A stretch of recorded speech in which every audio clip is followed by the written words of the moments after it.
Dave Simon and his co-hosts are completing the remaining finishing touches for tonight's episode. If you are watching the replay, you can skip to the 4-minute and 54-second mark to get to Dave's intro. While you are waiting, watching live, take a look at the news and articles about pro wrestling and MMA from The Authority, the Ringside Report Network. Our website is at ringsidereport.net. That's ringsidereport.net. Please wait. Hold on. Keep waiting. Almost done. Please wait. Hold on. Keep waiting. Almost done. Please wait. Ball game over. Yankees win. The Yankees win. Keep waiting. Almost done. Subscriber is speaking at the moment.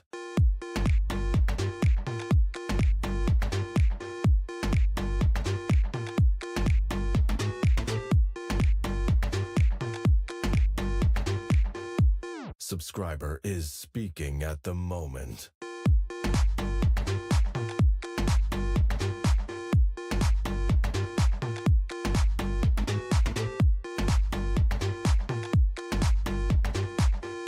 Subscriber is speaking at the moment.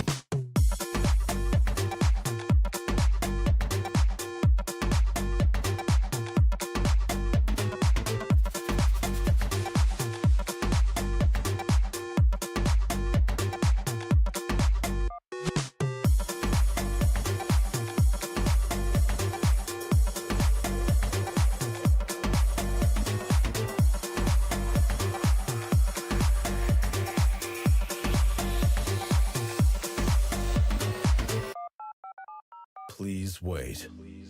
Hold on. Keep waiting. Almost done.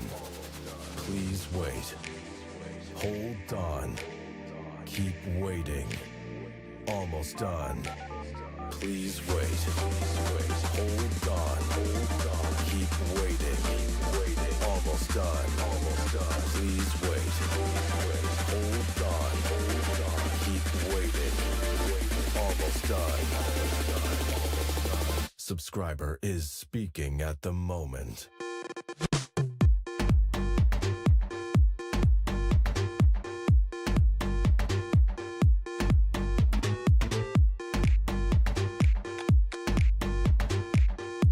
Subscriber is speaking at the moment.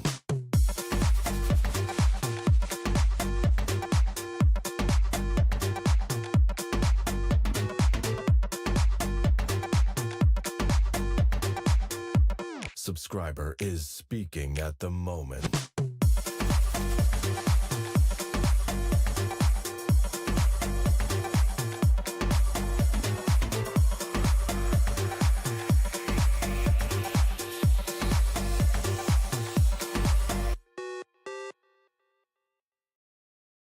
Welcome to today's broadcast from the Ringside Report Network. We are a viewer and listener-supported creative team. We would really appreciate it if you became a recurring supporter at membership.ringsidereport.net. While you are waiting, watching live, take a look at the news and articles about pro wrestling and MMA, and while there, check out our exclusive merch, including great jiu-jitsu gear from the Ringside Report Network. Our website is at ringsidereport.net. It's ringsidereport.net.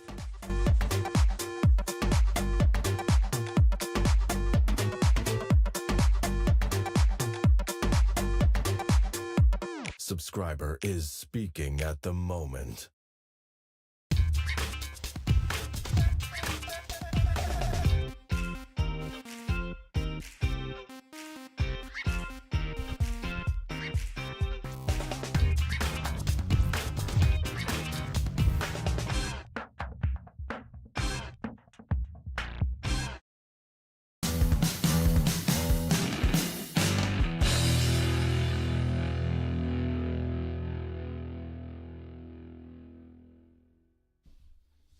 Hey, it's Wrestling Uncensored. Tonight, on the show. New matches for WWE Saturday night's main event.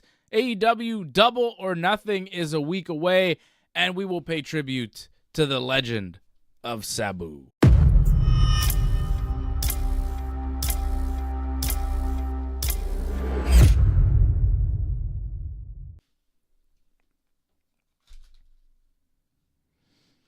We are here. Johnny is here.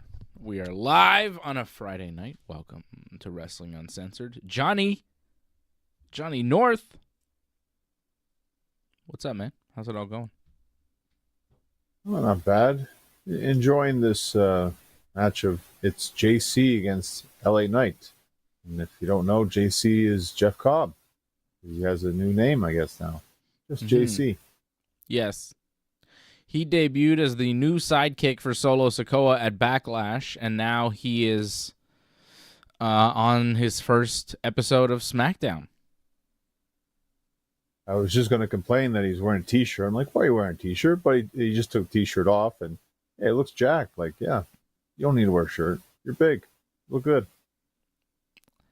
Yeah, Jeff Cobb, he's been around. He's been in New Japan Pro Wrestling, obviously, for a long time. He was in AEW for a few matches here and there. He's been all over the world as a top-level pro wrestler. I'm kind of surprised it's taken this long for the WWE to pick him up. And just the debut is kind of underwhelming here on SmackDown. This is his first match in the WWE. It's an impromptu match after LA Knight jumped him and Jacob Fatu because Jacob and JC, formerly Jeff Cobb, helped Solo Sikoa attacking Big Jim and Rey Fenix, helping Solo Sikoa beat Big Jim and Rey Fenix in a triple threat match in a Money in the Bank qualifier. So Solo Sikoa will be in the Money in the Bank match that the WWE is already starting to build for.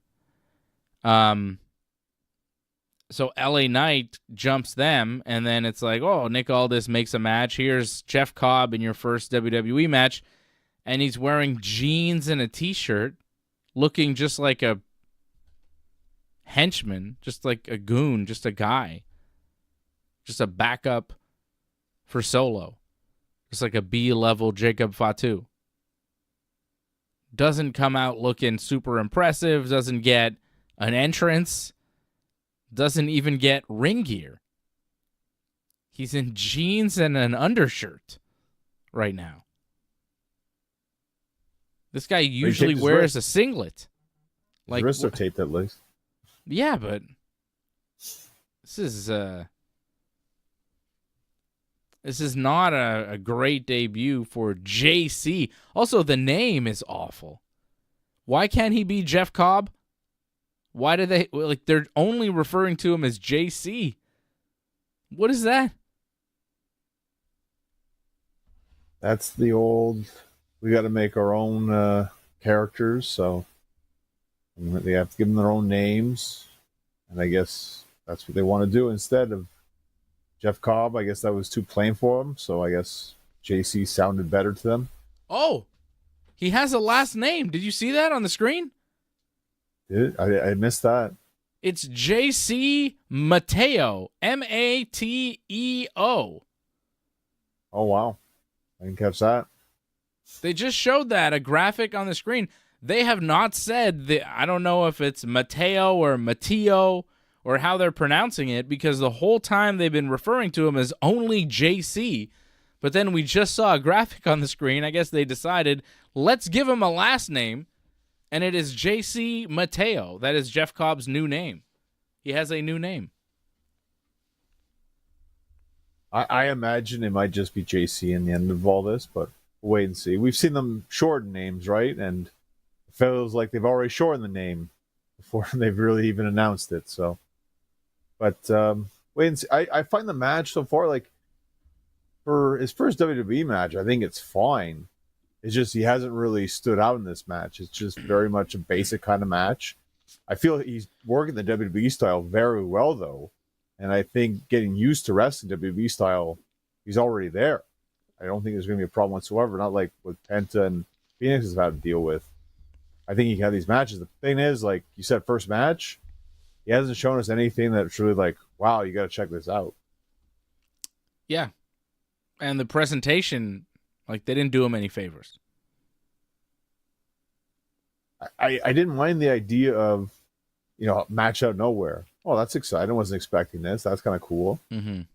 And, like, it makes sense. Oh, he's not ready to wrestle kind of thing. But he's kind of sort of ready to wrestle because he did tape his wrists and all that. So it's kind of weird. But oh, well. And he does appear to be wearing some kind of ring boots, too. Yeah, those aren't normal shoes. He's in half gear. That's what he's not full gear, right? Right. We will talk about AEW a little bit later when we talk about Double or Nothing.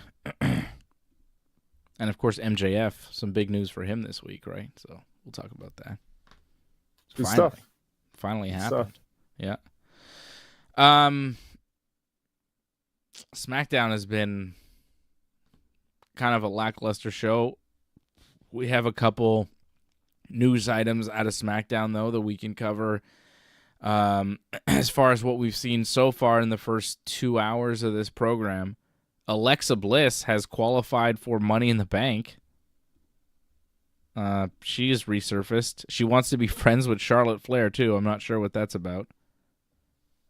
But she was there. She won a triple threat match against Michin and Chelsea Green. So Bliss will be in Money in the Bank. She's the first to qualify for the women's Money in the Bank. That's June 7th in LA. Money in the Bank.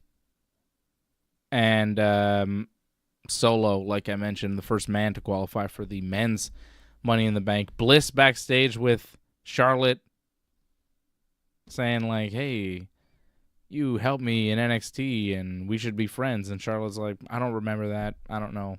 I don't really want to be friends with you. And then Nick Aldis showed up and he's like, here's Julia. She's the newest member of the SmackDown roster. I was like, oh, she's been on Raw with Roxanne Perez, and now she's on SmackDown, I guess. I guess they saw she had blue hair and they figured SmackDown. I don't know. That was an interesting twist. Julia now on SmackDown. Bliss on Money in the Bank. And Charlotte, she doesn't want any new friends. Well, I actually enjoyed the Alexa Bliss Charlotte promo part.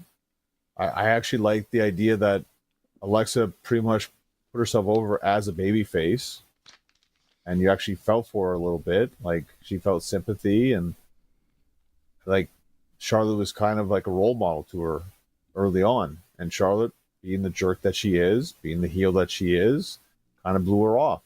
So I kind of like that in terms of the development of that. Like, I understand their motivations now. Before, it's like, what's going on? There was too much mystery. Now it's like, okay, now I understand your intentions. I get it. Alexa's a babyface. Charlotte, clearly a heel beyond belief. That's good. And this was a huge problem. I was going to mention this on Raw, but thankfully she showed up on SmackDown. Like, Julia, like, why do I care about this person? Like, we don't know much about her. She came from NXT. She's a good wrestler, but what else there is to her? Like, I don't know anything else about her. She's Japanese. Okay, yeah, like she cut a promo half in Japanese, half in English on Raw. Yep, that happened. But why should I care? Like, they haven't really gave me reasons to care about it or her whatsoever. So hopefully on SmackDown they can kind of fix that. Give her something. I think she's going to be a babyface on SmackDown too. And I don't know. Judging by that, I mean, she kind of had that like look of like, I'm a jerk kind of face. So I don't know. I don't know about that. We'll see. Yeah. I don't mind her on SmackDown, you know? Shouldn't need to be on Raw. I guess Roxanne Perez will stay on Raw. Like, what? They both kind of got called up at the same time, and then they had the main event tag match on Raw this week against Rhea and Io. That Rhea and Io won. So maybe that was the kind of blow off to that whole thing, and now Julia is moving on, and Roxanne will stay on Raw doing her own thing. I guess the funny part is, aren't we supposed to have a draft in a couple of weeks too? Like, So why are we signing people and then they'll just get moved? I feel like we've done this before in the past anyways, but that's what they do. Are we having a draft? Have they said anything about that? I haven't heard. I mean, things just kind of pop up out of nowhere, right? Like we have Clash of Champions now out of nowhere, right? So like things just kind of happen, sperm of the moment, and like we have main event, sperm of the moment, right? Oh boy. Yeah, Clash of Champions. There were rumors about that, right? Now we're confirmed, right? But now it's 100%. It's official. They made it official June 28th, I think. Yep. Something I believe you're busy that day, as you said, I think last night. Yeah. Wow, you're paying attention. Yeah. Well, last night everyone should listen to that episode. That was a very controversial episode of Ringside Report last night. Was it? Well, a very heated debate. I think you and AJ had last night. I'd give it a listen to. I thought it was pretty good. You liked it? Good show last night? Highly enjoyable. It was a good debate back and forth. Okay. Who won? It's tough to say. Like the thing is, AJ, like he stepped over the bounds a bit there, saying like the UFC, like I've never heard that loud before. Like I'm sorry, like I've been to the Bell Center, like for big Canadians moments, like the UFC. I'm sorry, wasn't even close. Like for 315, I wasn't there for GSP, so yeah, maybe it was louder for that. I'm sure people were saying like it felt like the building was shaking for that. But 315, from what I saw, like not even close to this season for the Canadians. So sorry, like well, AJ lost for that. I don't know about these big Canadians games, John. As LA Knight just loses to JC Mateo with some distraction from Solo and Jacob Fatu outside the ring. So at least JC Mateo did get a big win over LA Knight in his first match in WWE. But I will tell you, Johnny, that I've been in the Bell Center for some big events, and I was at the Bell Center for all the GSP fights, and it was pretty loud in there, but I feel like it was louder for a longer amount of time with Hogan the night after Mania. Well, also we were there when Sami Zayn, like I think the night before Elimination Chamber, quite loud for that as well. Yeah, but Hogan after Mania was like it lasted so long. People were going nuts for Hogan. That was a moment. That's true. Right after WrestleMania 18, that was huge, no doubt. That was right after. It was the night after the Rock match. And you could also say his entrance at No Way Out as well.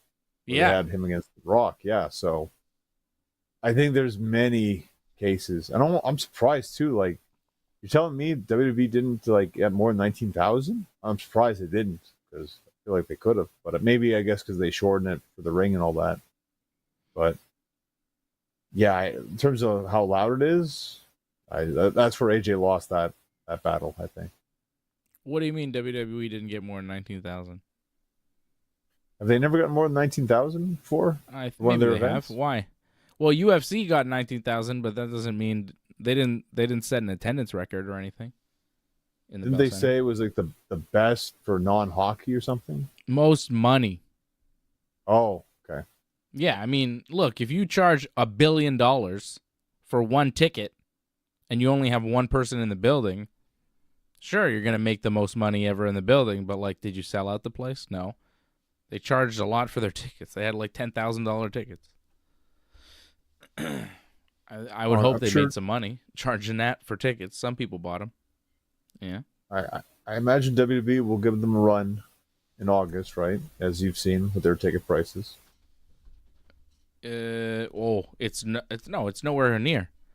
Like the ticket. No, we already compared, John. Like the ticket that I bought for WWE was like it was like a $360 ticket or something. Right? Right. And then the same ticket in the same section for UFC was like $1,200. But it did drop though, didn't it? Like, yeah, but not. It still was not. WWE really? tickets Okay. are way cheaper. Way cheap. You could get ringside tickets for WWE for like maybe $1,000 or $2,000. Ringside for UFC is like $10,000. Totally different. I UFC thought is they way dropped. more expensive. I thought it was a significant drop, but I guess it wasn't that significant, I guess. No. Oh, well. No. Nah. Okay. Where were we? I believe we were talking about SmackDown. What's happened on SmackDown so far? I we think got that's distracted. it. We've covered it all on SmackDown. Nothing. feel Aleister like Black wrestled Carmelo Hayes for a ridiculous amount of time. It was There you go. boring, and then it ended in a disqualification when Miz attacked, and then Miz and Carmelo attacked Aleister Black, and I was like, why did I watch any of that? I didn't like the Miz throwing Hayes back in the ring right in front of the referee. I didn't like that. I didn't like any of that. I did like R-Truth and his backstage interview about John Cena, talking about hustle and loyalty and respect and how he believes in Cena.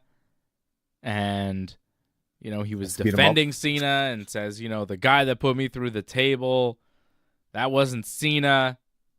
And he's not himself. And I don't want to fight him, but I will beat some sense into him if I have to. And I will have that opportunity at Saturday night's main event because one of Cena's final matches will be against R-Truth at Saturday night's main event next week on, I think, NBC, right? They're still on NBC. Is NBC still in business? I believe it's going to be on NBC, and I think it's also available on YouTube as well. Oh. At least, maybe for us at least. I know Okay. it was last time. So, yeah, that's next week. Cena versus R-Truth. Should be a quick match. Whoa. That's awesome. That's cool logo right there. That's for the event I'm going to be at next Saturday. There you go. Yeah, it's also called Genesis, and there's that logo that isn't my logo, but it's pretty cool looking. So it's nice.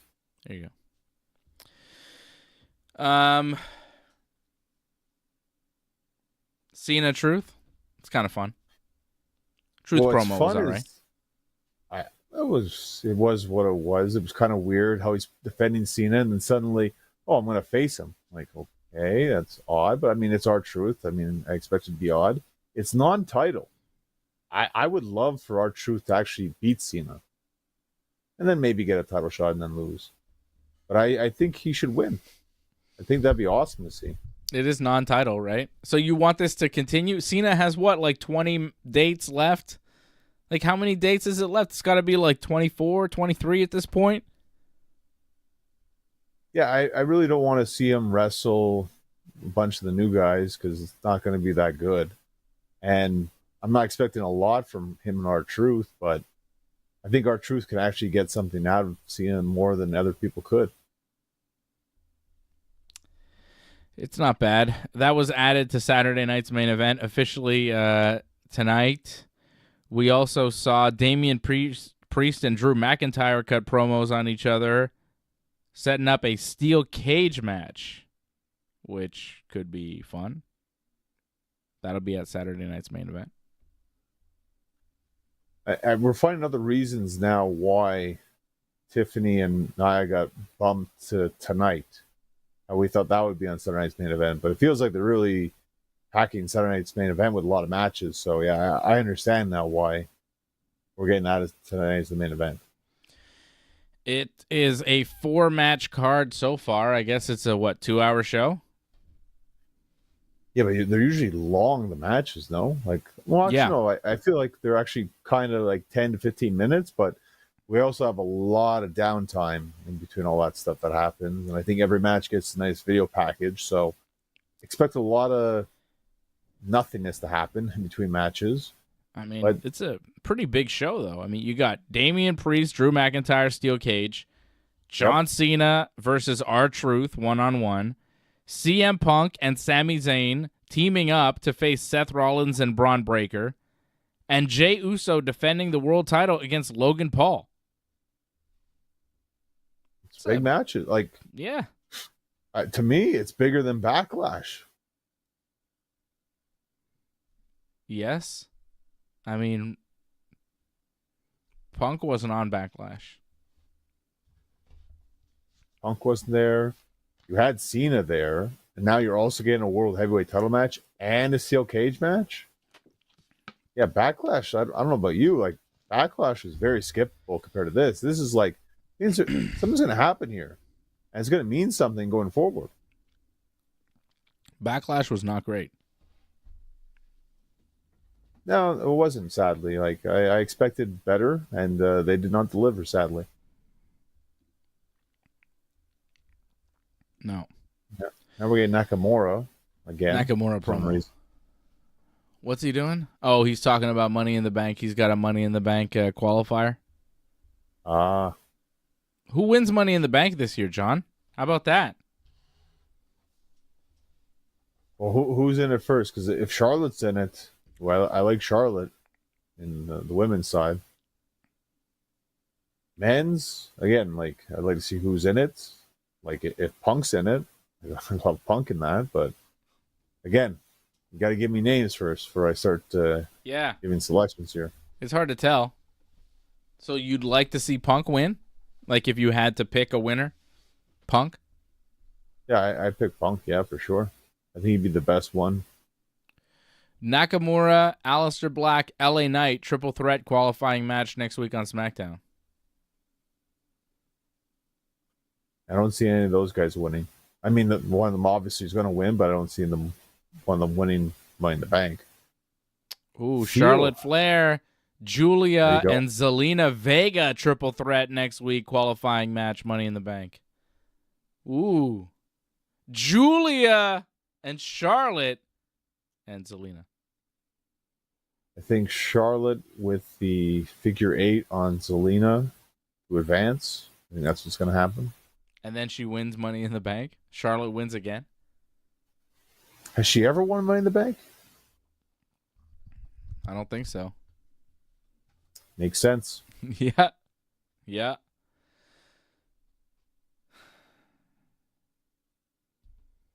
You see Becky Lynch on Raw this week cut a promo. She was like, you guys turned on me because you're tired of seeing me win because I keep winning and you can't relate to that because you don't win and everything.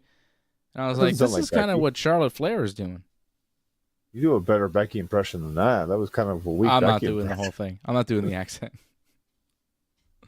I thought Becky's promo was terrible, to be honest. I thought it was all right. I liked it. But it was just kind of like... didn't like it. Hmm? I thought the fans didn't like it. They were pretty much wanting her the whole time. Like, just saying, like, this is not good. And yeah, she's kind of alluding to the fact that she's kind of like the Hogan of the division.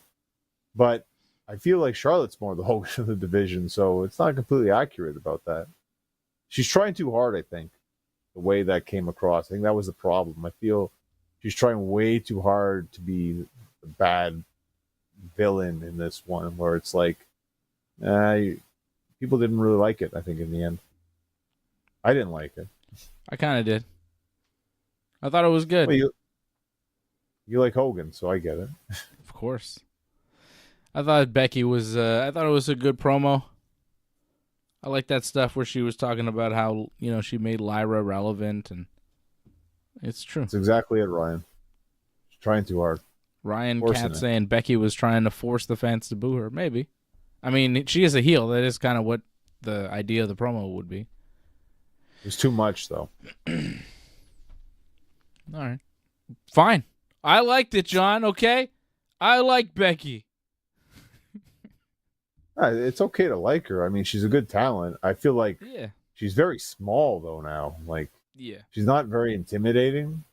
So to be a heel, like, it would help if you had some sort of intimidation factor. You're so small, it's hard to really be scared of you. Angelo Contagonis in the chat says, Johnny, I saw you on the HTTB podcast and I enjoyed your feedback. That was a fun podcast. That was awesome. Yeah, I was with Andy, yeah, Adam. That was great. We do that every year, pretty much. Like, I did it 2 years after their Elimination Chamber post show, and this year for Backlash. A lot of fun. We talked about Backlash. We talked a little bit about AEW. It was good stuff. And Patrick Deneau says ticket pricing has gone crazy. I agree, Patrick. It is unbelievable. For what? Everything. Oh, I suppose. Like, I feel like if you're going to like Laval Rocket, I don't mean to put them over here, but like, I paid like $45 for a ticket. It's pretty, and it's playoff tickets, so I don't mind that, to be honest. It's minor league hockey. Well, pricing's not bad for that. $45 to see minor league hockey seems excessive. I don't think so. Like playoff, like minor league, that's fine. You'd have to pay me to go to that. Not doing that. Would you Outrageous. go to minor league baseball? Maybe. I mean, I think you would actually. I might. I think you Olympic Stadium. I think you'd do it. Olympic Stadium, minor league baseball. Why would that ever happen? I'm just saying, Ridiculous. Like, if they threw that option at you, like, would you want to go see that kind of thing? What are we talking about? AAA? Sure, yeah. AAA. Yeah. I'd support a AAA team. That's There you go. very close to the majors.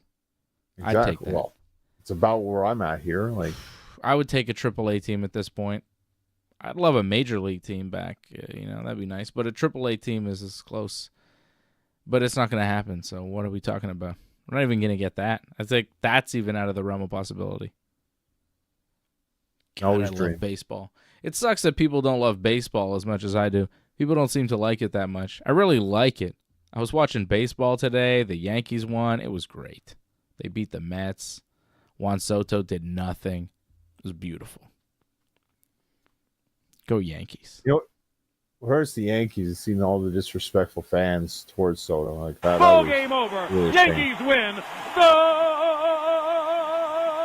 Yankees win. Whatever, John. You're just a sad hater because you're a Red Sox fan and they suck. Still second in the division, so They're trash. Are they? I think the Blue Jays are second. I don't think so. Red Sox are 22-24. They have a under 500 record. The Jays are 21-23. Wow, you're right, John. Well, you're both in second place, 5 games back of the Yankees. So, what a lead the Yankees have in the East. They're just going to run away with it because the other teams in the East are all under 500. All you have to do to win the East is have a winning record. That's sad. It's the worst division in the It's the worst division in baseball. Like, the Yankees are the only good team in that division, John. Right now, it is the worst division in baseball. For now, again, It's pathetic. we're in May. I mean, things can turn around very fast. So, I expect the Red Sox to turn around. It is the only division in baseball right now where the second place team has a losing record. And I think it's only one of 2 divisions in all of baseball where the third place team also has a losing record. The NL Central Reds are in third with a 22-24 record. But like every other third place team has a winning record in baseball. But the AL East, they suck. Garbage division right now. Terrible. But the Yankees are doing great, and they're benefiting from everybody else in the East being trash. It's nice to see. Ryan made a good point there. 94 was a great year. Yes. Fantastic. Yeah. A great man once said, Johnny North, sorry about your damn luck. Who was that? James Storm? Was that Cowboy James Storm? Yes, Cowboy it was. shit. Cowboy shit, brother. We are Oh, main event James time now, Storm. dude. Oh, we got Nia Jax in the ring. She's not like most girls. She's going to wrestle Tiffany Stratton. It's Tiffy time. It's time, John. It's time. It's time. It's Tiffy time. It'd be funny if she ever did that. Is this one of our last SmackDown 3-hour shows? Because isn't it going back to 2 hours like next month? Which would be great. You tell me. I don't mind doing this whole It's like Vader. what. Time. like we're watching it while we're talking here, but like I enjoyed SmackDown. I thought it was better. It flowed better when it was 2 hours. Raw flows better because it's 2 hours. I think that's what we need to have. Just 2 hour shows. 3 hours is a little excessive. Yeah. I agree. I think 3 hours is way too much for SmackDown, and they have a lot of matches that just kind of drag and drag and drag. Like Fraxium and DIY that took forever, you know? Fraxium beating DIY. They keep winning, John. And they have the tag title shot next week. Mm-hmm. I don't Against think the they'll Prophets win, of but- Street. Yeah, I don't think they're going to win, but I think the Profits might cheat to win, but I think the Profits will retain. Hmm. You know what I got for my son? It's his birthday next month. You know what he you act wanted? fast. You know what he wanted? Switch 2? I mean, he's getting that. We're just going to get that. That's just happening. Oh, okay. Because, I mean, I'm getting that. That's mine, but he gets to use it. Probably more than me, so. What? I got him an Axiom. He's got an, there's an, I have an Axiom. I didn't realize there was an Axiom. Wow. Yeah. I saw the Axiom on Amazon. I was like looking at stuff, and he was like, oh, you got to get that one. I think he wanted it ironically. It's pretty funny. I mean, if he's a Pretty Deadly fan, he should not want it actually, but Yeah, guess well, he I likes mean, it. it'd be great to go up against Pretty Deadly. You know, in his world, Pretty Deadly can just beat the hell out of Axiom all day. Pretty Deadly are the tag team champions in his wrestling league with his toys. for now, They beat the Usos at WrestleMania. wait and see. He gets Fraxium as a new team. Oh, we don't have Like the a- Nathan Frazier yet. We got to find one of those now. Yeah, I think that might be hard to find. Yeah. Good luck. I found him a Lyra Valkyria and a Will Ospreay. Did she have the wings? No, there's no wings. It's a basic.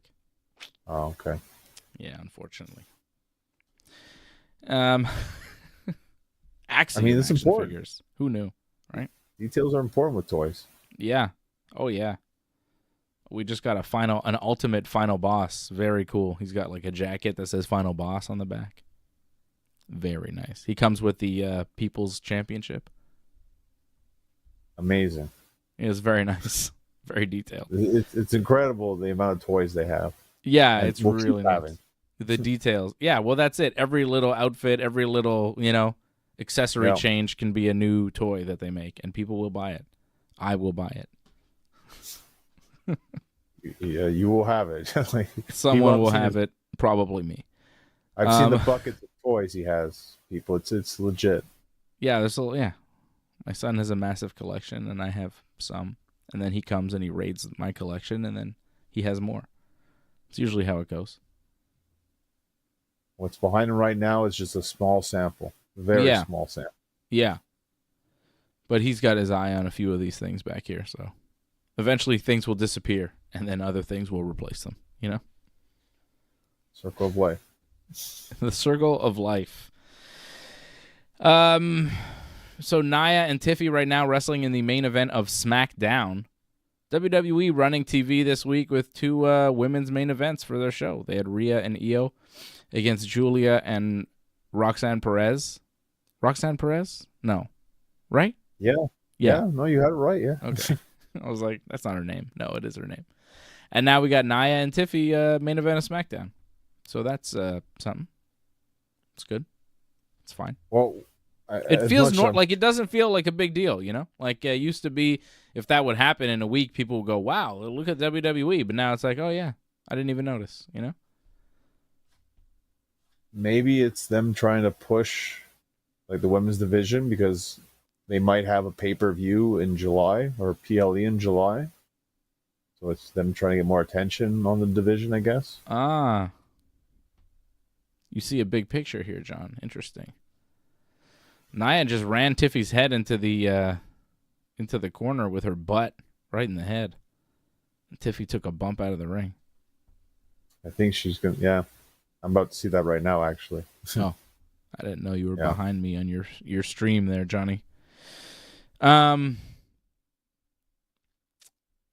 that's SmackDown so far. Like, it's been a long show, but a lot of it has just been really long matches that have gone nowhere. And a Drew McIntyre promo. Yeah, that went nowhere.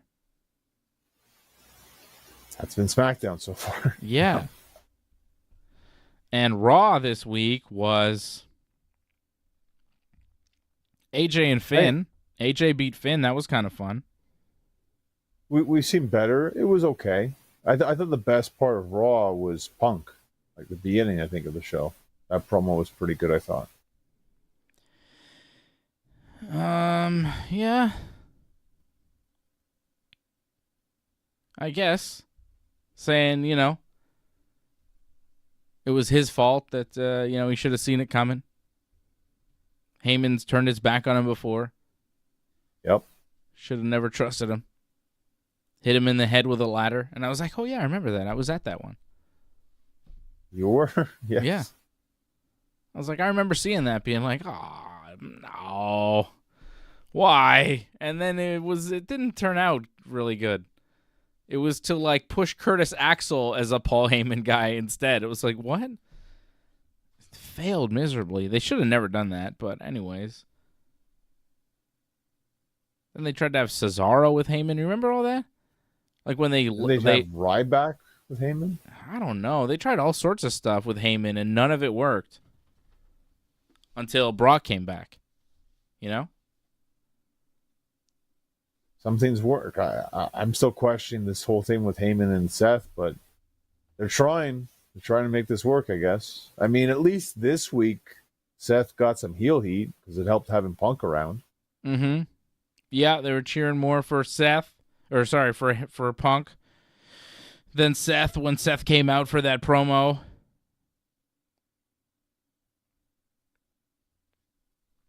Punk had a good line, too, about how once the music ends, you know, then you actually have to do something about it. Yeah. That was good. Yeah. I enjoyed that. I thought Seth had a good line where he was like, "Oh, Punk, you're out here crying. Cry me a river." I was like, "Oh shit." Seth's getting in on it. That's a rough looking Samoan drop there from Nia Jax off the second. Oh, I'm about to see it right now, I think. Clunk. I mean, they are in commercial break, so they're in a bit of a slow-mo right now. So, Nia doesn't go fast anyway, so imagine her going even slower. It'll get really rough. Yeah. That was a funny line, though, from Seth. The Crimea River. Come on. That was good.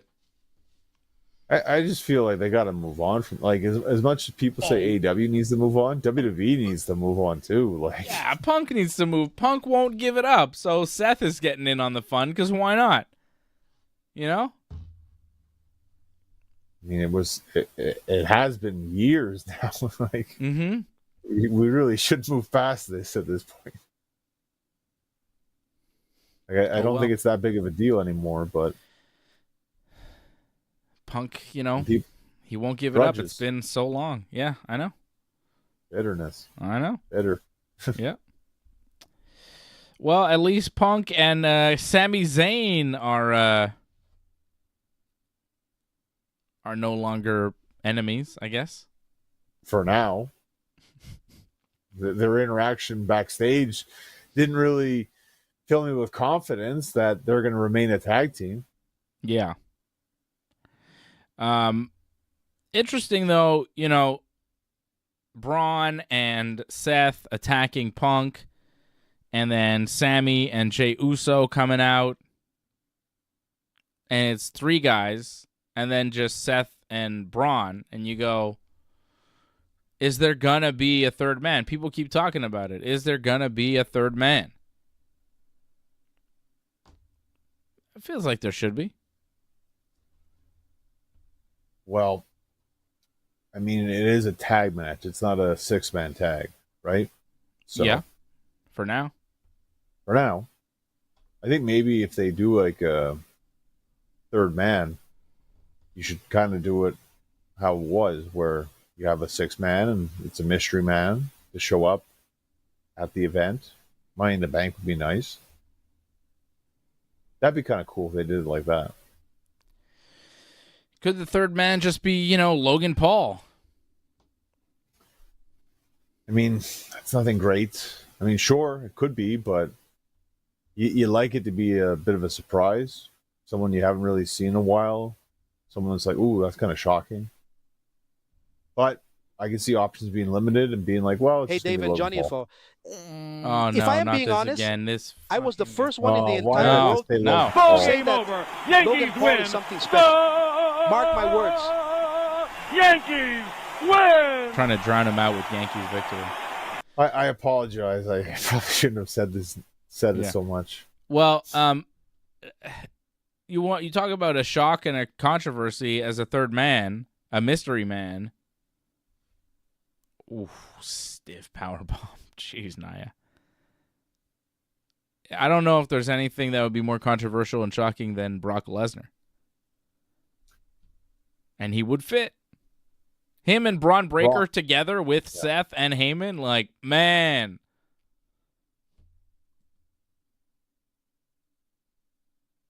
That would be perfect if that was the case. But I don't. You think they're going to do that at this point? I feel like it's a bigger thing to have Brock show up. Like he's just going to show up at Saturday night's main event. I would love it, but I'd be very surprised if they did that though.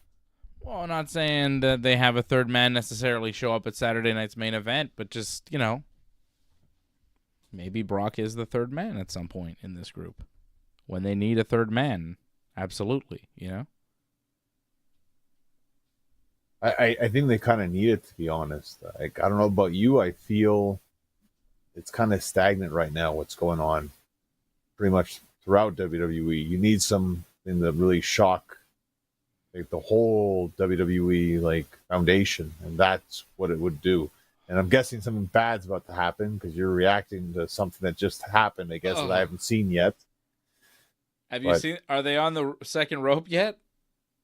Or she's just climbing the second rope right now. The crash was pretty rough. Uh-oh. Well, for the best here. Proceed with caution. Here comes Naomi.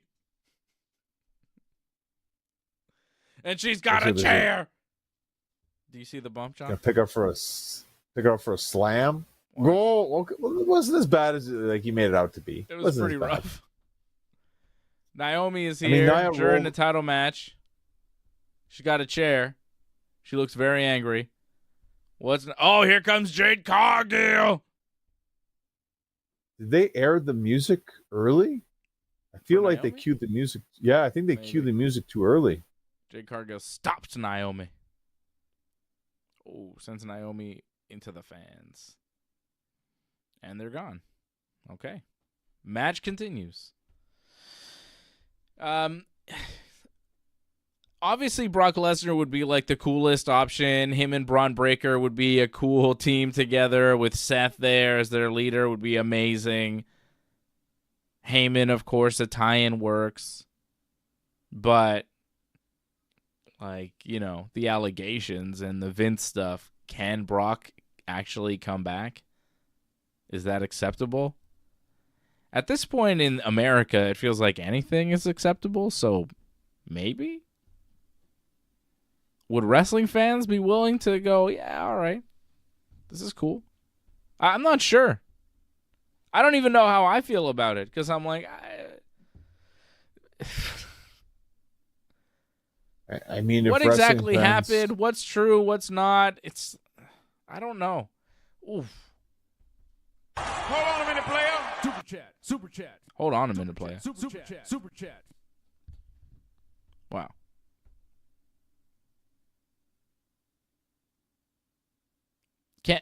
Are we ready to accept Brock Lesnar before we address Angelo, John? To me, there's far more egregious things going on. The fact that Logan Paul is accepted in WWE, I think, is far worse than what Brock did, to be honest. Well, Logan Paul's history. I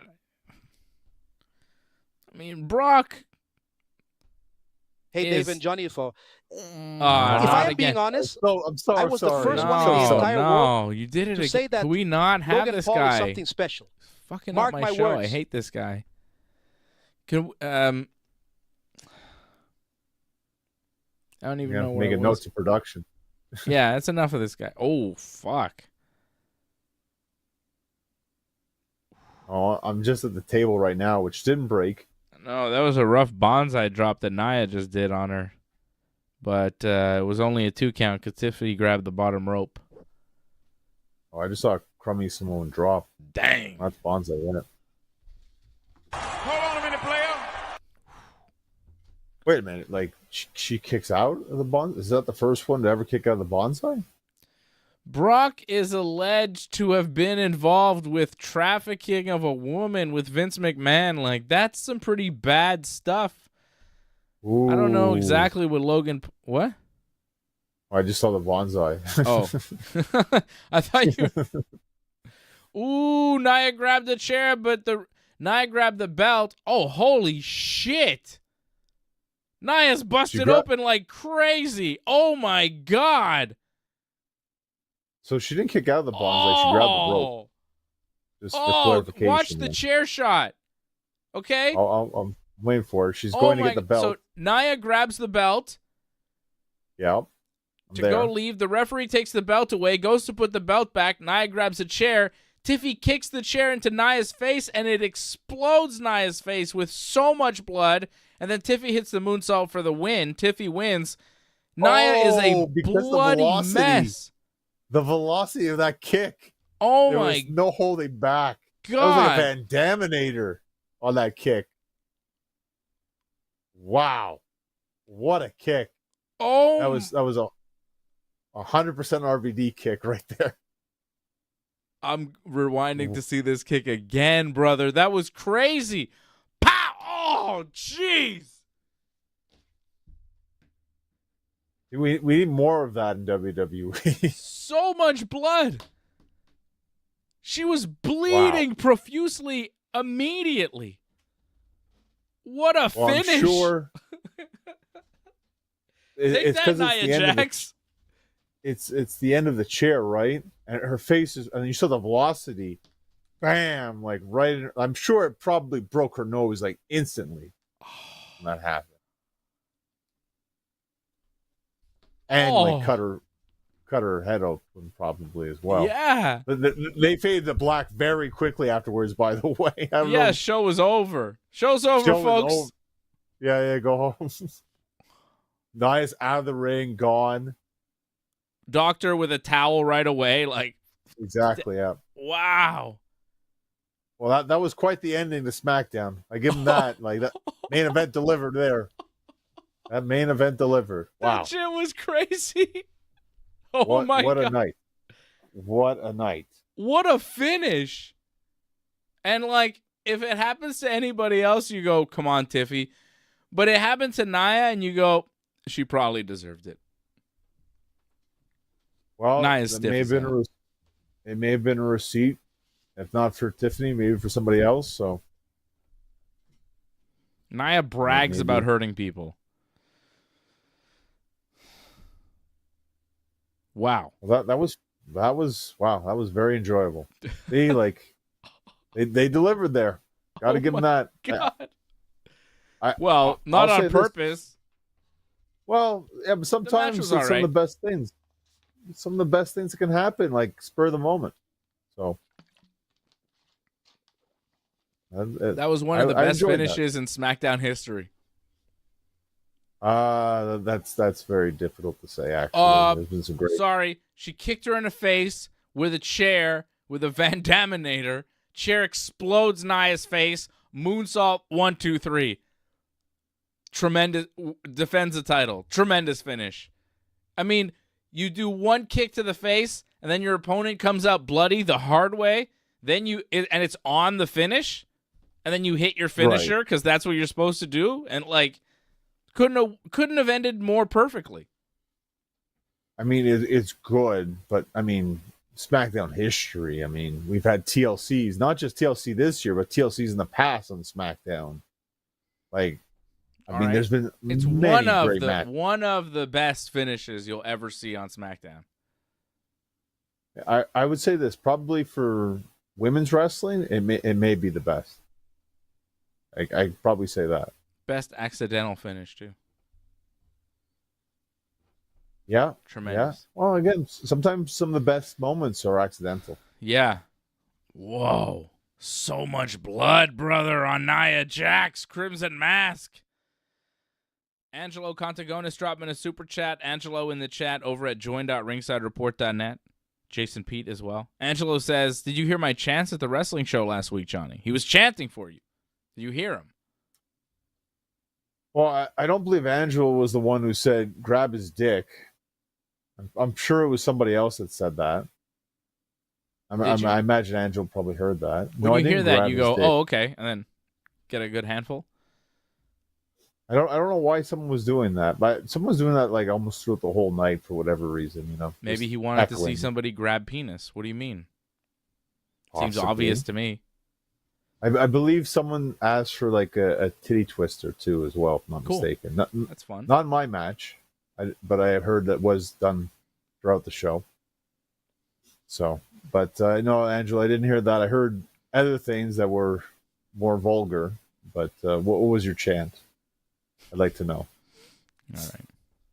We would like to know what your chant was, so Johnny can see if it registers anything. Johnny's got some cool new merch. He's got a mask behind him that he's selling. I see that mask. Very nice. Look at all that cool Johnny merch. T-shirts, masks, dolls. So much cool merch of yourself. Yeah, I sold one of the dolls, so one of the shirts. Right there, that shirt there. So, yeah. The shirt actually right there, actually, yeah. So, yeah. They're going, which is good. You can always buy stuff from me. You can DM me. That's how I sell them. Or you can buy Ringside Report merch. You can buy this T-shirt at merch.ringsidereport.net. Exactly. Many different colors, too, it comes in as well. Many different sizes. So get it for now. Everybody. We've got a shirt for everybody. So that was SmackDown tonight. Kind of a fun finish. Not a super exciting show overall. Chad Gable wrestled Penta on Raw this week. Penta won. Thought it was all right. I feel, again, they've had better matches, and the finish was what the Panama Sunrise. He did the Adam Cole finish. Mm-hmm. Like, they're like, oh, it was so amazing. I'm like, I see this pretty much every week. It's not really that amazing, but a match happened. I honestly, I think SmackDown helps with that main event, obviously, but I think I enjoyed SmackDown more than Raw this week. Yeah, Raw was not super exciting. Gunther also telling Jey Uso that he's not a real champion, he's not comfortable being a champion, and he will face the winner of Logan Paul, Jey Uso, for the world title on Raw, I think, in a couple weeks. I thought maybe Money in the Bank, but okay, if it's going to be on Raw. Interesting. I thought it was on Raw. Didn't he say it was like June 8th or something? June... Well, because it's so close to Money in the Bank, right? So I'm like, it's got to be Money in the Bank, whatever date that he said. I thought he said June 9th. Well, then which is a Monday. Wow. I think it's a Raw. Which would be, yeah, and it would be right after Money in the Bank, right? Yeah. Which is crazy. Like, you're going to have the PLE, then the title match? Huh. Weird. Well, somebody's going to win a Money in the Bank briefcase, and then the following Raw, you're going to have a title match. Cash in time, you know? Punk cashes in, new champ. Gunther wins, Punk cashes, new champ. And I think it's fair to say the cash-in will be on the World Heavyweight Champion, because they aren't going to end the John Cena reign with a cash-in. Unless Cody qualifies for Money in the Bank, wins Money in the Bank, and challenges Cena. Or Roman. Well, I was hoping Punk would actually do that, but sure. Where are Roman and Cody? Can they come back? They said Roman's coming back in June, so I expect Roman for Saudi Arabia. Right. And Cody, I think they said around SummerSlam, so maybe a little bit after Roman, I'm guessing. Mm-hmm.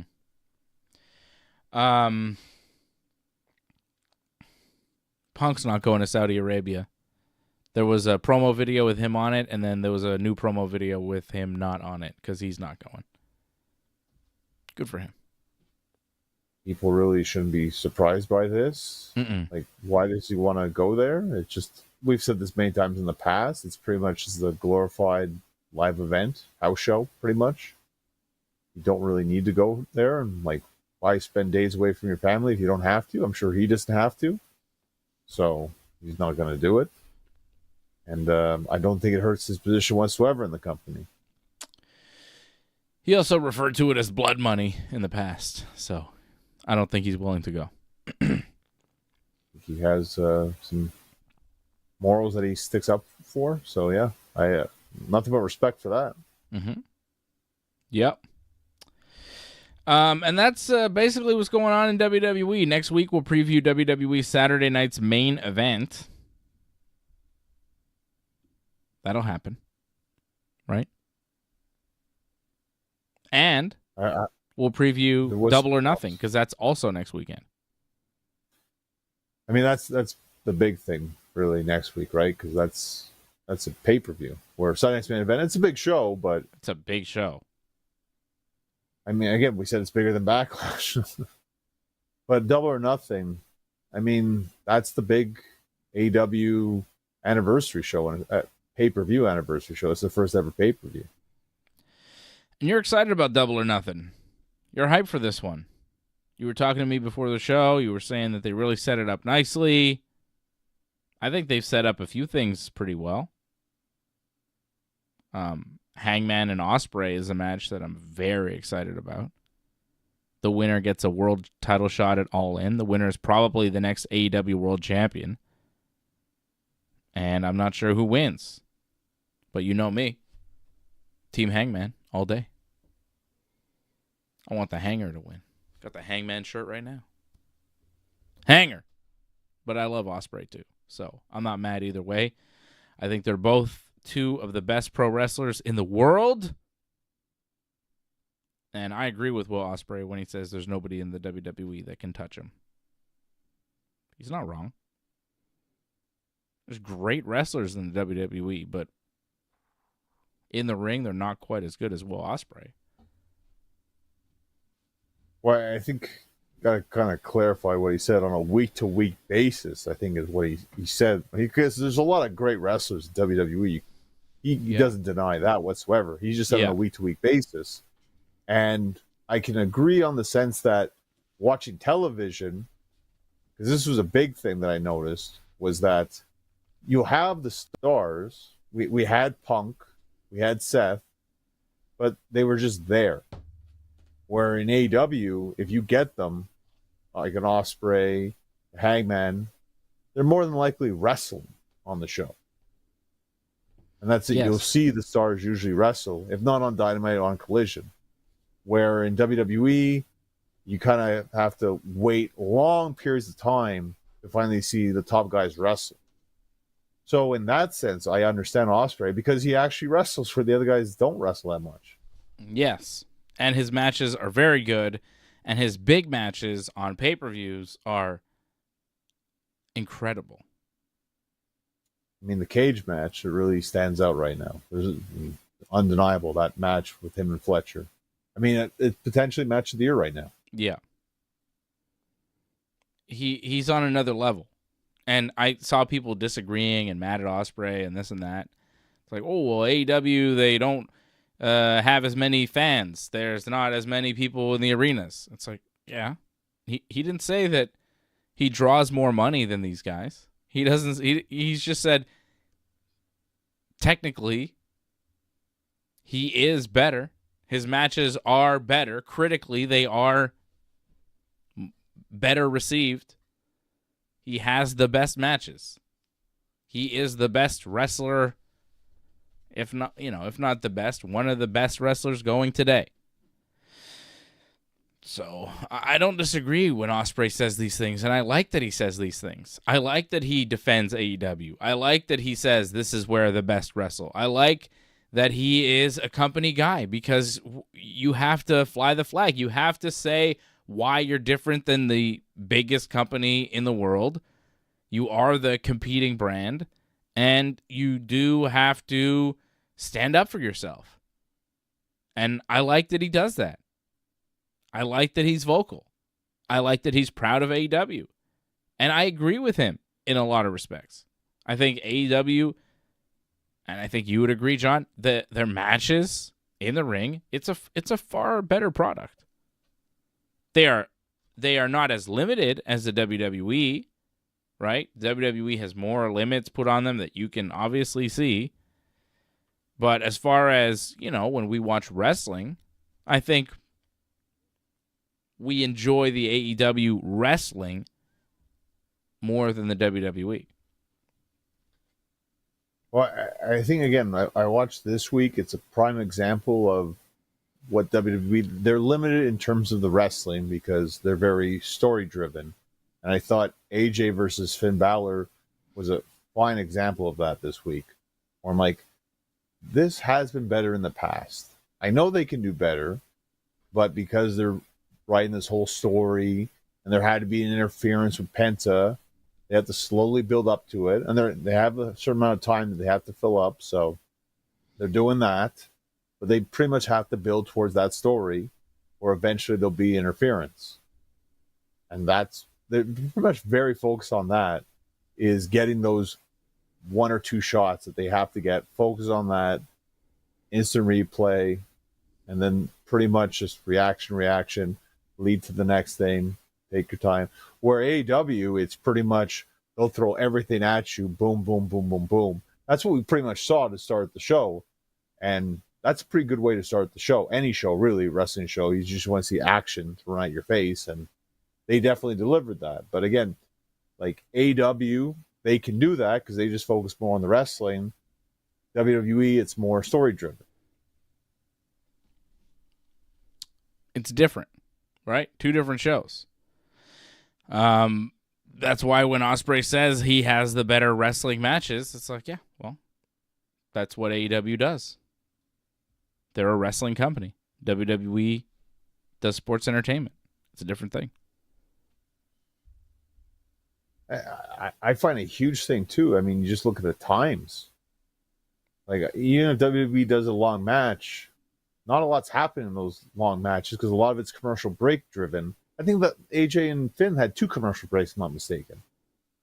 So, like, on a lot of that, not much is going to happen there. Yeah. Where I find AEW, you can actually miss stuff in the commercial break. Like, I'm not mistaken, Moxley got busted open in the commercial break. So it almost feels like that they don't care almost about the commercial. They're just going to go out there. They're going to have a match. It's on television. Oh, well, that's great. Yeah.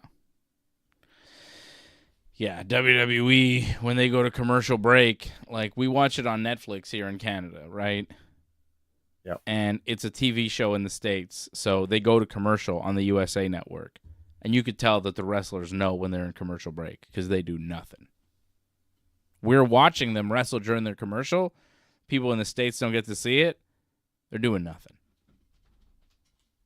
It's funny, for years it'd be like, oh, I wish I could see what's happening. And WWE would do that. I think on their website they'd show what's happening during the break. But now after watching it for the last couple of years, I'm like, or the last little bit now, I'm like, I don't really need this actually. If anything, it may hurt the match more than help it, to be honest. Yeah. Because the intensity drops so much that it actually takes you out of the match by the time you get back into it. Yep. It's not good. It's really bad when they do that. But, hey, it's what they're doing. Jon Moxley beat Samoa Joe in a steel cage match with help from Gabe Kidd, who's now with those guys. They're going to do Anarchy in the Arena. That's been announced. Moxley retains the AEW World Championship. Anarchy in the Arena will be at Double or Nothing. Right? Anarchy in the Arena is a Double or Nothing, yeah. I don't know who's going to be in Anarchy in the Arena. They didn't say who exactly is in it, but that will be a match. Right. So we don't know who's in it, but we know that they're doing it. You could have a good idea who's going to be in it. We've been talking about it for weeks now, right? Yeah. It's going to be a version of Moxley's crew against Joe's crew. Probably what's going to be the main event. I'm guessing Gabe Kidd will be in this, right? Gabe Kidd. Right. Moxley, the Young Bucks seem to be involved. Maybe Claudio gets thrown in there. It's 5, right? That's enough. That's enough. And then they go up against Kenny, Swerve, Yep. and others. Joe. Hobbs, and what's his name? Shibata. Okay. Anarchy, John. Also at Double or Nothing, we'll see Jamie Hayter wrestle Mercedes Moné in the Owen Hart Cup tournament final. Winner gets an AEW Women's World Title match against, hopefully, Toni Storm, but Toni will be defending her title now against Mina Shirakawa, who earned a shot in another 4-way title eliminator match this week on Dynamite featuring Toni Storm, and she actually pinned Toni Storm to win. Sky Blue and somebody else was in this. Who was it? Azam? Who's that? Azam, I think, something like that. I don't know. She beat no, she didn't beat Mercedes, but she took one of Mercedes' titles, actually. The New Japan Women's Strong title. She took that championship. So it actually, like, I don't mind her being in that match. Like, it was kind of out of nowhere, but it made sense because she deserved to be a contender, actually. If you keep putting Toni Storm in 4-way matches, eventually someone other than Toni Storm is going to win one. Like, what is that? Yeah, and that's what happened. I'm surprised you're not more upset about how Mina. There was a lot of butt shown on that one. I imagine your son wasn't watching that match because wow, did we see a lot of Mina's butt. AEW is not for the children. Oh, that's good. You know, for the most part, it's not. Once in a while, you can see one match here or there, but my son mostly watches WWE. He doesn't watch AEW. I mean, he's familiar with it, but he's not really paying attention. He doesn't watch Dynamite. Well, Mina's now full-time AEW now, so I guess this is to help bring her in, give her a big win, and she gets a pay-per-view match. And there's history too, right? We've been down this road before with Toni and Mina. Wasn't there like a three-way, like, lover with Mariah, going on? she was with Mariah May. Yeah, so they're going back to that without Mariah. But Toni was involved with that too, like, so yeah, going back to it, and I think it'll be an okay match. I mean, the 4-way was fine for what it was, but we'll see what happens with this. I'm not thinking it's going to be the greatest. Like, it's not Toni against Mercedes. Like, I'm not that hyped for it, but yeah, we'll see what happens. Everything Toni's been doing so far has been pretty fantastic. Toni Storm, that is. So, I mean, I would think the match should be good. Yeah, Toni Storm's great. She'll make anything good. Hurt Syndicate defended the tag titles against Top Flight this week. And then it was non-title. Oh, whatever. They beat Top Flight in a match, but they will be defending their titles against Dustin Rhodes and Sammy Guevara, who are, I guess, the Ring of Honor tag champs. That's a spoiler too, because they haven't had Collision yet, but they will have Collision. But yes, that will happen because they became number one contenders. They are the Ring of Honor tag team champions, but now they're number one contenders for the AEW titles. So it is champion versus champion, but only the AEW tag titles on the line. So that hasn't happened yet, but it was recorded, so we know that it's happening. That's happening, and your favorite, Nature Boy, is going to be on Collision tomorrow. Really? Yep. Slick Rick is back in AEW. Why? There's a tribute to Mongo they're going to have. Okay. Yeah. Oh, okay. FTR also has a match against Daniel Garcia and Nigel McGuinness. Nigel McGuinness coming out to wrestle at Double or Nothing. That made official this week. You know, at first I'm like, ugh. But then I think about it, I'm like, well, it makes sense because they've been doing this whole, like, feud with Tony Schiavone. And it's like, where is this going? and Nigel stepped up for Tony, and now we have a match because of it. So it actually led to something. It's kind of like if people are making fun of JR, it's happened in the past, and then Jerry Lawler stood up for him, and they ended up having a match with Lawler. So it's like a Pat McAfee, Michael Cole thing.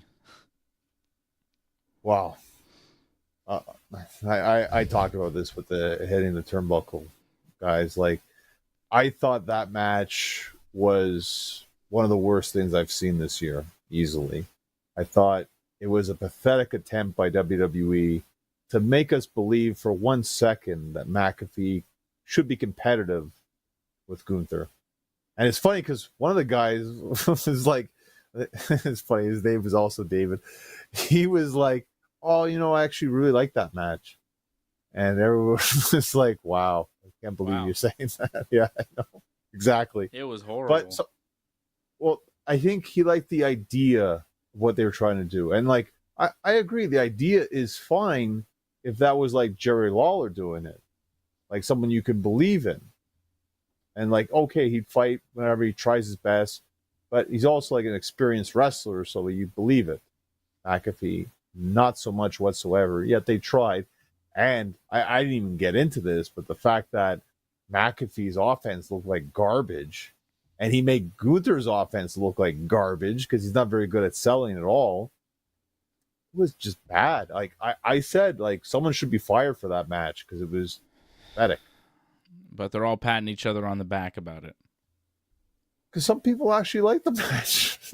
I don't know why, but it was really bad. It was an insult. And it made Gunther look really bad, too. Just for having to take any of McAfee's offense. I couldn't believe it. Like, people were chanting, this is awesome for the women's three-way we saw tonight. I'm like, this match is competent at best. Yeah. And you're saying this is awesome for this stuff. I'm like, this. It doesn't take much for people to be happy. I guess it's amazing, but the bar is very low. I feel like people are bored and they just want to chant something. Potentially, they want it to be awesome so badly. You buy a ticket, you're there, you get to see WWE. You're like, I hope this is awesome. And you're seeing them wrestle. You're like, yeah, this is awesome, right? This is awesome. This must be awesome. That's all chanting. It's supposed to be. Yeah, it's supposed to be awesome. It's wishful chanting. And it's favorites, too. It's like, well, my favorite's in here, right? Like, this person's good, so it has to be awesome. Mm-hmm. I think a lot of it, and maybe I'm biased here about this, like, oh, I'm bashing women, but like I feel like in the women, like, a lot of them have, like, big fan base, and it's like, they can't do anything wrong. They're the best. They have to be good. They deserve this. Give them everything. Yeah. And then when they get everything, then they turn on them. Becky Just Hogan, ask Charlotte and Becky. Maybe there'll be a tag team one day. Yeah. I mean, they did team up again after the beef, didn't they? Didn't they do something like Survivor Series team or whatever? Or, yeah, something like that. Yeah. So I mean, maybe. Business, whatever. I mean, we'll see. Again, they have a pay-per-view coming up, right? So yeah. I think the most important thing that happened on AEW Dynamite this week, though, John, was not the tag team match. That was pretty good with Hangman and Ospreay teaming up against Alexander and Takeshita. I thought that was a pretty good match. Good finish. Yeah, but the big deal was MJF finally getting the thumbs up from Roberto Lashley and joining the Hurt Syndicate. MJF now in the Hurt Syndicate, officially. The only thing I didn't like about this, it did take a while to get here, but fine, we're here. It's good. I'm happy we're here. I like the celebration with MJF and everything. It was all good. But, like, immediately we have to do, there's a backstage promo after the in-ring celebration with MJF and MVP. And MJF is like, I got to look over the contract for me in this group, and I got to get my lawyer involved. And MVP is like, what? Like, what is that? Like, already MJF is like a nuisance and a pain in the group, and you can see it splintering off. Like, they just got together. Can you just leave it at that in the ring? Let's not see them again tonight. We didn't need to do the MJF has a lawyer and he's like part of the group, but not really. And hey, let's do all this other stuff. It's like, you know? Yeah. They're doing too much. Like, take it one beat at a time with your story. Don't do 2 beats right. Like, he joins the group and there's problems already. It's like they just were barely wanting him in the group for weeks. Now he joins the group and it's like, well, 10 minutes later, all of a sudden he's got problems with MVP. And you're like, what? Why? Why? So I have a theory. Now, I don't have any insider information. This is just how I'm looking at it. I feel they didn't want it to go in this direction, but because it got so over, they kept milking it. And then they're like, well, we got to have a payoff for this. And I don't think the payoff was supposed to be MJF join the group. But they realized that's what the people wanted, giving people what they wanted. They gave what they wanted, but that's not that's not the end game for this. So that's why they threw that in at the end there, I think. So it'll be a very short-lived union and they'll break up quickly.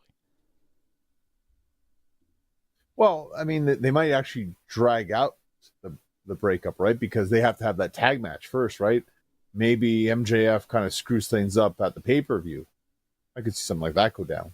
Or he could screw things up on Dynamite. Again, wait and see what happens with this. Like, I thought, yes, it was long, this whole thing, but I really enjoyed how it built up to this. Like, I enjoyed the first MJF promo that got you ready for when it happened later on. And then when they went to go, they chased him and they had to go behind Tony Khan to go get him. And then the whole vote segment part and the way that was done. And I love the whole Bobby's wearing the t-shirt with the thumbs down. Like, it set a mood right there where it's like, uh-oh. And MJF sold it so well. Like, to me, this was really one of the best things I've seen in AEW this year, I think. Just that whole, part of Dynamite this week. Yeah, I enjoyed it. MJF is, he's a great performer. He's great. But this feels like a side quest for him. Again, we don't know exactly where we're going with all this. Like, I feel that they could make something out of this more than just I'll break them up, but wait and see. I'm just very happy that I don't know how you feel about this, but the way I see it, this is the best use of Bobby Lashley I've seen in maybe ever. And that's covering a lot of ground, but TNA World Champion Bobby Lashley was pretty cool. But in terms of what he did, he was cool because of everything around him, kind of thing. But what he did, he's barely doing much of anything, and it's it's amazing how insanely over he is right now as a character. He's doing some of his best work by barely doing anything. That shows how super over he is. I thought just on look alone he should be world champion, but based on what they're presenting right now, it's I feel like he needs to be champion sooner than later. Disagree. Well, I understand. You're not a big Bobby Lashley fan, but world I'm champion. There's so fan. many guys. He's not that over, man. Come on. There's so many guys that should be champion and not him. MJF is one of them. Hangman is another. Ospreay is another. Swerve is another. There's so many. Moreover, Kenny, Okada. So many guys. I think Bobby's up there. I think easily. Whatever happened to Jeff Jarrett's quest for the belt? I think Jeff took an early retirement from what it looks like. Did he? I mean, does he do anything now? Like, No, but you remember that? I remember that, but it faded away. So it is a long year, and we're not even halfway through it yet. But it's starting to tick away on him. Is it possible that Hangman becomes champion and then Jeff Jarrett reemerges to challenge him, and it all comes full circle? I think we're gonna get a match of MJF versus Jeff Jarrett, but it'll just be on like a Dynamite or something. I'm expecting. All right. Okay, and we saw Taz pay tribute to his friend and rival Sabu this week, and it was emotional, man. Seeing Taz start crying, I was like, oh man, didn't expect that. Expect to see Taz break. It was like, oh, Taz. It's just funny his wordage too, like how he put over aura, and I very much like him. Like, I'm not a big fan of that word, like how it's being overused and all that, but the way he used it there to describe Sabu and how Sabu was aura before aura, like that's perfect right there, what he said.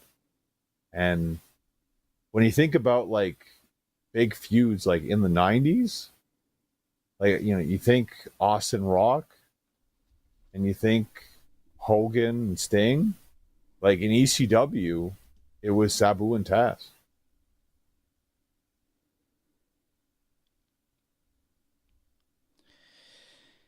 Yeah. I mean, he broke his neck, right? Taz broke Sabu's neck. Broke his jaw too, just with a clothesline. Yeah. Yeah. I mean, that was a serious feud. When Sabu came back after the broken neck to get revenge on Taz, like, that was crazy.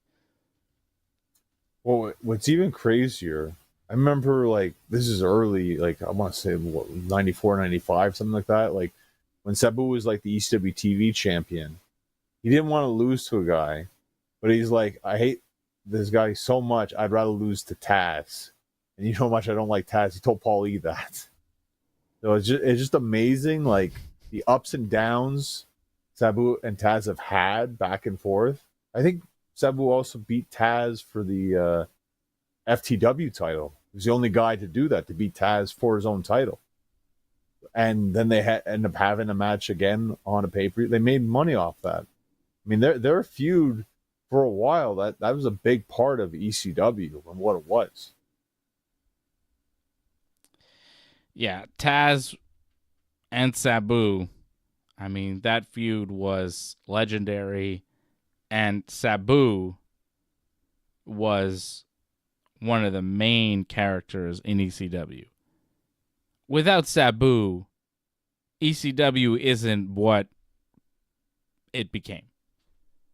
And, like, yeah, without him, like, he tied together so much with the hardcore, the blood and guts, the tables, the barbed wire, the chairs, all that stuff. But, you know, there were a lot of guys in ECW that kind of did that, but their wrestling, their athleticism wasn't really there, so they kind of relied on the weapons and the hardcore. But Sabu was an incredible athlete and was able to incorporate the weapons with the athleticism in a way that you'd never seen before. And he really, like, made the ECW style, like, he gave it some weight, some class, because it was like, no, this isn't garbage wrestling. Sabu is an artist over here, using the weapons with his athleticism, doing amazing things that you've never ever seen in your life. He added so much credibility to that ECW style, where you would see guys and it was just like chair shot, whatever, but Sabu would be jumping off the chair to the top rope and then doing a leg drop, putting you through a table outside the ring. It was just like this magic that he would do. And again, so innovative. So innovative. He was an incredible wrestler. And I remember seeing Sabu for the first time thinking, who is this guy? Where does he come from? Why is he all chained up? You know, they had the whole Hannibal Lecter mask on him, you know, wheeled him out all chained up, and then they released him. Yeah. And then you saw him wrestle, and it was just unbelievable. The thing that really stood out, I remember watching him early on, was the triple jump moonsault. When I saw that for the first time, I was like, how the heck did he do that? I had to watch that over and over again. It's like, wow. The fact that he could pull that off, like not only one jump, two, and then the back, like insane. Like, and to see that, and then like, I have to go back and watch like WWF and WCW. It's like, you talk about the difference in wrestling, like nothing compared to Sabu. And it was amazing that I didn't know at the time that WCW had him, and even WWF had him as well. But you could tell by his style that he just didn't fit there, sadly. He should have, but he didn't. Well, he was ahead of his time. I think if Sabu wrestled today in like AEW, people would be going nuts. We saw him a little bit, right? Like he had an appearance there with Jericho, or something. He was like an enforcer in a match or something. Yes. And he did have a WWE run, and it was pretty amazing. He had that match with John Cena. He had that match with Rey Mysterio. He had a little run. I mean, yeah, he had a run. I think the best thing he did was the whole when he jumped on John Cena and gave him black eye through the table. That was incredible when that happened. And that was the peak of it, sadly. Like, he had some matches here and there that were okay. And the Cena match is fine for what it is, but Sabu really should have won that match. Because I don't know if he ever really recovered after that. He never really believed in Sabu. Yeah, he wrestled the Big Show at SummerSlam, but he never believed for a second Sabu was ever going to win.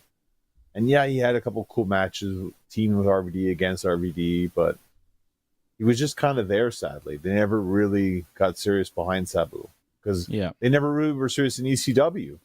So it was sad that he was never as big as he should have been in WWE. He also was in the car with RVD when they got pulled over and found with some weed, and was there cocaine too? I forget if there was other drugs, but yeah, he was there, and that didn't help him as well. That did hurt not him help. as well. Didn't help RVD. They took the titles off of him. He was WWE champion at the time. Yeah, that's unfortunate. I mean, it's a different time too, because it happens to people now, and it happens to the Usos. It happens to Liv Morgan. It's not, no one really cares about it for the most part. But now, back then in 2006, I think it was kind of a big deal, and Vince didn't like that kind of stuff. So RVD unfortunately lost both titles, the WWE and ECW title, and Sabu got further pushed down the card, I think, after that. Yeah. That's it. Didn't last much longer. No. He was gone very soon after. So that was his run in WWE, but, an incredible legend. He went into the WWE. Is he in the WWE Hall of Fame? No, the Sheik was. Oh, yeah, he inducted the Sheik. Yeah, well, he should be in the WWE Hall of Fame because he's a legend of the business. I mean, they always talk about guys that should have been millionaires. Like, he should have been, because without him, a lot of guys wouldn't be where they are today. Like, he was truly an inspiration for so many wrestlers going today and probably in the future. Mm-hmm. It's funny, RVD and Sabu both trained under the Sheik, both came up together. Their careers intertwined. Both big stars, very over, but it seems like RVD, he was able to make it work in WWE way better. he was able to make the money and get over, and Sabu wasn't able to quite make it happen. But he should have the same money. You know what I mean? Like, he should be kind of in that same ballpark as RVD, where he's good and doing well, but it just didn't quite work out in the same way. But that's wrestling, It's tricky. Well, yeah, you're right about the whole tricky thing. Like, I think it's just RVD was able to navigate the political system better than Sabu was. I think Sabu wasn't able to hide his demons as much, or didn't want to hide his demons as much as RVD, was, whatever. I think his biggest thing was just smoking weed, right? So RVD, yeah. Sabu was a little bit more. Sabu had a lot of other things. And Sabu also, what the rumors are, he didn't mind just saying whatever came to mind. And as much as that's okay for some people can take that the wrong way in wrestling and don't really like open mind and free spirit so much. So that can hurt you. And I think that might probably hurt him, especially as you get further on in wrestling. Mm-hmm. Well, Sabu, rest in peace, passing away this week, just 60 years old. Just wrestled a couple weeks ago for GCW in a retirement match. People were blaming them for his death. I think that's wrong. People were saying, well, he did this drug kratom that's bad, and probably, but I don't think anybody forced him to do it. They're like, oh, let's give him the drug and he'll feel better and then he'll wrestle because he was hurting. But it's like, I think Sabu, that wasn't the first time he did some drugs to feel good to do a wrestling match. If you were familiar with Sabu, he liked to party, had some demons, whatever you want to say. So, I've heard stories about Sabu that I don't want to repeat, but I don't think, I think it's really unfair that wrestlers are getting blamed for Sabu's death right now, right? Like, come on. They didn't put a gun to his head saying, do the drugs, Sabu. I don't think anybody ever said, you must do drugs, Sabu. I think Sabu was like, drugs? Yes, please. I don't know the whole story about that whole last match, how it all came together. Just from what I gathered, and again, if this is even true or not, who knows, that Sabu would only do the match if he got the drugs that he asked for them to give him.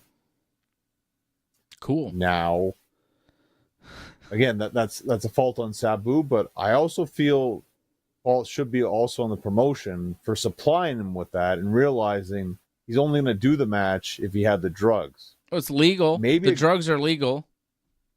Apparently a dangerous drug, though, too. Yeah, but they're you could buy them in a store.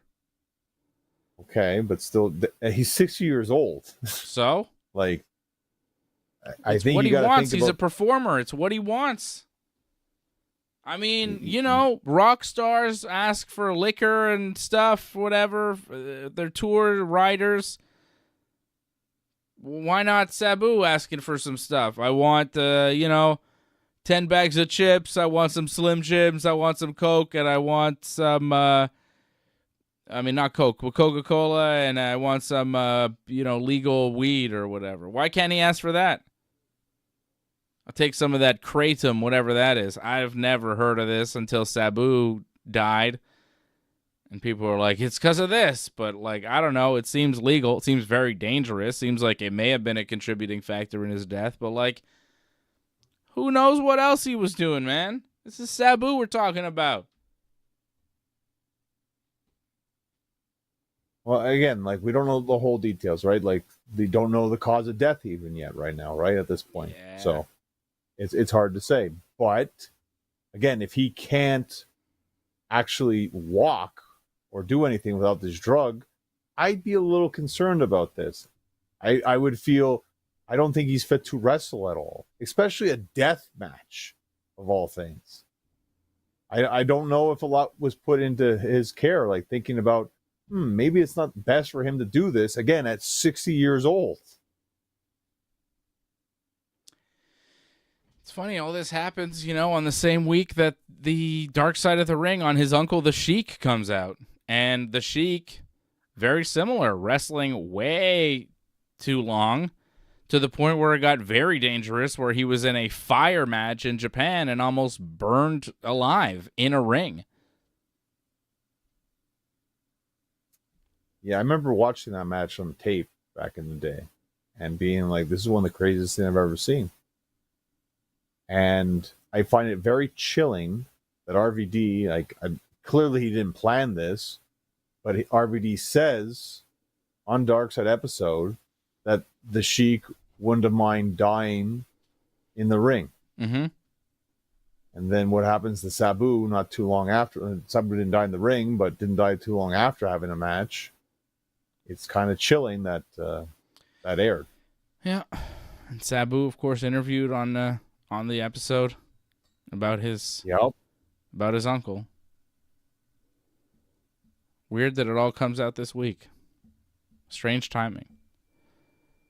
And Dark Side episode on the Sheik was interesting. I knew most of those stories. Sheik was a promoter. Sheik was a big heel. He was very over. A lot of blood. A lot of hardcore style wrestling. Detroit. Trained Sabu. Trained RVD. Eventually his territory went under. And I didn't realize that he kind of overspent his money, didn't really save it. And then when things went south for the business, he was very broke. I didn't know that part of the story. But that was really the story of the Sheik that they told. He wrestled to late in his life. I don't really know what the dark side of it was. He was in the business. It went well for a while, really well, and then it didn't go so well, and he didn't save his money, and he kept wrestling, and it was not so good for him because he had to, make money, and eventually he died. That's a story for so many wrestlers, make money, didn't save it, had to keep wrestling when you're way past your athletic prime, just to make ends meet. Is that a unique story? I don't know. Did it need a Dark Side of the Ring? I think it's mainly because he's such a historic figure in wrestling. And again, much like Sabu, so many people looked up to him. Still to this day, base a lot of the characters off the Sheik and what he did. I think that's why it got an episode, just because of what he accomplished in wrestling. And unfortunately, it has a bit of a sad ending. I didn't know that he broke his foot or leg in WCW. Mm-hmm. I remember that happening. I remember that moonsault. I didn't realize he broke his foot or leg in that incident too, though. That's really too bad.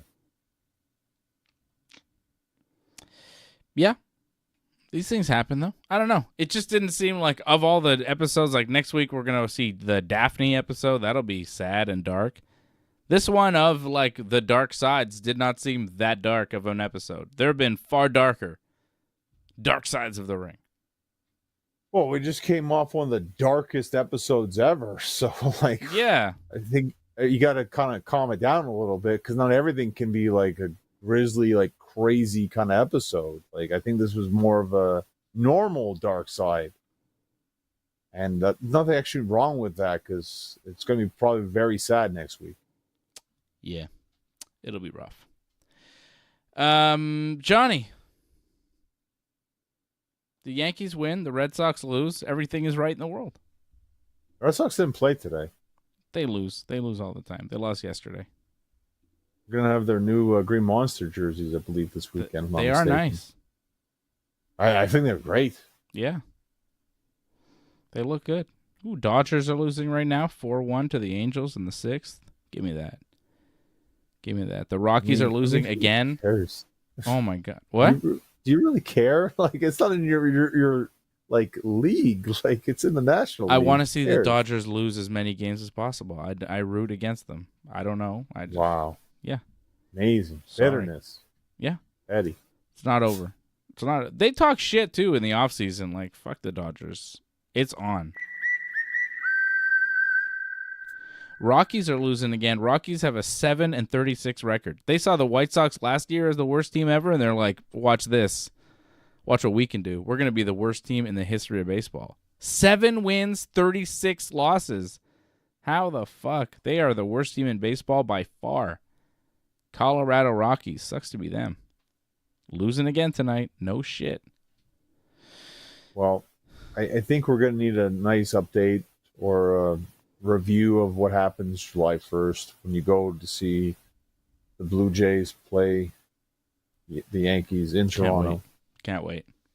I look forward to hearing about how it goes. Remember what I was saying about the AL East being total garbage? Okay, let me give you an example. Just random Friday night in Major League Baseball. Yankees win because, of course, they do because they're the best. 26-18, first place. They beat the Mets 6-2 tonight. Thank you very much. Good start from Carlos Rodon. But look at what happened to the other teams in the East. Baltimore Orioles lose 4-3 to the Nationals. Toronto Blue Jays lose 5-4 to the Tigers. Boston Red Sox lose 4-2 to the Braves. They did play, and they lost, John. They did play. Damn, Yes. no. And That's they terrible. lost. Tampa Rays lose to the Marlins 9-4. So the Yankees tonight, the only team out of the 5 in the American League East that actually won a baseball game. And they beat the Mets, who are first place in the NL East and are very good. The Rays lost to the Marlins. The Red Sox lost to the Braves, who also suck. It was just a bad night. It's one of those nights where things just didn't go well. Did the Leafs win, by the way? Are the Leafs still in the playoffs? The Toronto Maple Leafs beat the Florida Panthers tonight 2-0 to push it to Game 7. Congratulations, Toronto. Yeah. Congratulations. Go Leafs. We'll get another game. Leafs and Panthers, Game 7 in Toronto. Sunday, 7:30. Damn, that's a big game, brother. I might even tune in for like a minute or two. I mean, Wow, the Leafs. Dave watching hockey. Wait, if they win, are they in the Stanley Cup Finals? Conference finals. Oh. Really? Who would they play? Yes. They would play the Carolina Hurricanes. Okay. And the Winnipeg Jets are playing the Dallas Stars tomorrow. Game 6. Dallas leads 3-2. That's right. So go Jets. I hope the Jets win. I'm going for all Canada. Go Canada. I hope Canada wins the hockey because, Canada should win hockey. The Jets, who would they play? Angela says the Leafs will lose Game 7. I mean, I would assume that they would because, they seem to fail when they should win. What about the West? Who's in the West finals? So if the Jets win, they would face the Oilers, Edmonton. Edmonton's already in the conference finals. Oh, cool. Yeah. So we could have a lot of Canadian teams. We could have an all-Canadian Stanley Cup final where we'd be guaranteed a Canadian team winning a Stanley Cup for the first time since Montreal in 1993. It could happen. Wow. It could happen. I think good the for the Oilers country. will make the finals. It'd be good for the country for the Stanley Cup to stay, in Canada. I'll wait and see. Don't you for think? The best. Of the Canadian teams that are nice. left, John, Edmonton, Winnipeg, and Toronto, who do you want to see win the Cup? I'd like to see Edmonton win it because they went to the finals last year and they came up just one game short. So I'd rather see Edmonton win the Cup this year. Has Winnipeg ever won, though? Winnipeg's never won the Cup. Yeah, and I'm Edmonton going has for won them. a couple of times. Okay, well, Chris Jericho, Kenny Omega, they've never won a cup. Like Edmonton, I know won Stanley Cups with like Gretzky in the 80s. yes. Toronto, I know won a Stanley Cup in 1967, and I assume they won one before that as well. They did. And Winnipeg, like, they've never won, and they took their franchise away, and then they gave it back to them. Like, they've been through the ringer over there. I'm going for the Jets. Go Jets. All right, Angelo's on my bandwagon. All right. He wants Edmonton. He thinks Edmonton's going to win. Well, that'd be good. I want a Canadian team to win no matter what. I'm not going to watch it. I don't care that much, but overall, it's good for the morale. Like, I wanted Canada to win that hockey game against America and that thing that they did. You remember the thing? The Cup of Nations? What was that? The Four Nations. Yeah. Oh. Like, when Canada was playing America in the final and, like, Trump was involved and everything, I was like, ooh, we better win this. If we don't win this, it's bad for Canada. And then they won. I was like, oof, that's a relief. It's the same type of thing. It's like, come on, Canada. You got to win the hockey. Because Canada loves the hockey so much, Well, we got a lot of people predicting the Oilers to win. Angelo, me, Charles Barkley. So it's going to happen. And then we got a Canadian flag, a nice AJ and Fred Sucks t-shirt. Oh, Canada. There we go. Patriotic here. Look how patriotic I am, John. But I will be in Toronto, in Canada, on Canada Day, July 1st, rooting against Canada's only major league team and cheering very hard for the New York Yankees. So I'm patriotic to a point, brother. Everybody's patriotic to a point, brother. Or is that racist? I don't know. I forget the quote exactly. John, when's your next match? When can people see you in the ring? So May 24th, back in Montreal. I think you saw my tweet recently about that. Oh, you're wrestling CWA. Johnny Taco? Yeah, you know Johnny Taco. Kill him. A lot of people want me to, so, you have to come to the show and see if I do. May 24th, next Saturday. Okay. Well, check that out. I'm not promoting anything. I'll just be back at some point. Thursday we'll talk about MMA with Freddie and AJ, and that's it. Okay. Thank you, everybody, for tuning in. We appreciate you. Thank you to the members for supporting over at join.ringsidereport.net. Angelo Contagonis in the chat. I see you. Thank you, Angelo. You're the super chat leader of the night. Jason Pete as well. Thank you, Jason. Patrick Deneau, member over at membership.ringsidereport.net. Thank you, Patrick. Or donate.ringsidereport.net as well. Did Angelo ever say what he chanted? Because, I heard other things about dicks and stuff like that and, titty twisters, but I didn't hear what Angelo said. Let's go, Johnny. Well, that's nice. I appreciate that. Unfortunately, the other guys yelling about dicks and titty twisters got drowned out, sadly. I'm sure Dave's happy about that. I'm thrilled. Of course I'm happy about that. I love it. It's my favorite. That was me actually saying that stuff. Sorry, John. I wish you were there. You weren't far away from it, actually, but you weren't there, sadly. I couldn't make it. There were a variety of reasons why I couldn't be there, but... Well, you guys were busy, which is good, though. You guys did some good work. Thank you. It was a long night. Goodness. Well, thank you, everybody. We'll be back real soon here on the Ringside Report Network. Thanks for sticking with us to the end. We would really appreciate it if you could help us spread the word. You know the drill. Hit that subscribe button. Flip those notification switches. We are an audience-supported network, so consider becoming a recurring supporter at membership.ringsidereport.net. Check out our